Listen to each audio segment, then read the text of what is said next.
Okay, now we're going to take this a little step further. We've got Desmos up here. We've got this much of the graph that we know. We know that we have y is equal to 60 cos times, now we've worked out the b is 360 divided by 30, which is 12. We don't quite know where the line of symmetry is and how far this graph has moved up. So we've got a bit of work to do yet. But I wanted to show you the graph itself. If I graph this graph, something's wrong with this graph. It's not doing what I need it to do, which is to go up and then down. It's going down and then up. This is a problem. This is a cosine graph, but this is not the cosine graph I need. So we're going to change it by doing this. Kind of sneaky.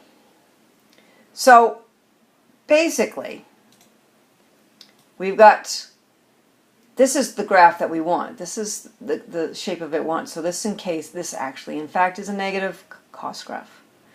Now we've got this dilemma about the height at 135. So the actual max that this graph goes to is, it's not quite there, but it's close.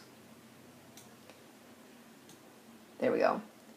At 135 it maxes out. But the diameter is 120. So we've got a bit of discrepancy of 15 meters, basically. Now, why do we have that discrepancy of 15 meters? Well, because we don't want to hit the ground when our Ferris wheel goes around. That would be bad. So it's been moved up. And what we have to do, basically, is realize that the minimum point, we know the maximum point is given. But we also now know, because of symmetry, that we're going to move down from 135 by 120, because that's the diameter of the wheel. And our minimum is at 15.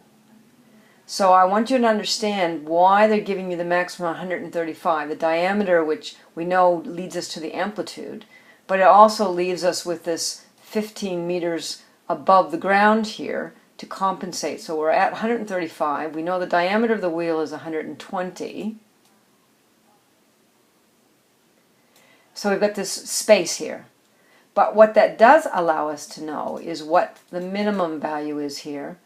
So we go from 135 to 15.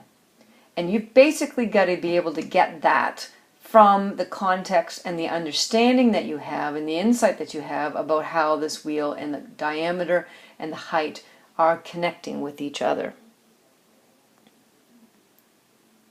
So back to the problem. We now know that we've got 60 for A, we've got 12 for B, now we just need C. Well, we know that we can find C by doing maximum plus minimum divided by 2. So all we have to do is, now that we know that what the minimum is, we know that the maximum is 135 plus the 15 divided by 2. And if you work that out, it's 75. And so we now know that C is 75, and we've completed the equation, and we've completed all of this. And that makes perfect sense if we take a look back at Desmos, and we take a look at that graph that we were looking at. That makes perfect sense. When we move this graph into position so that it's at 135,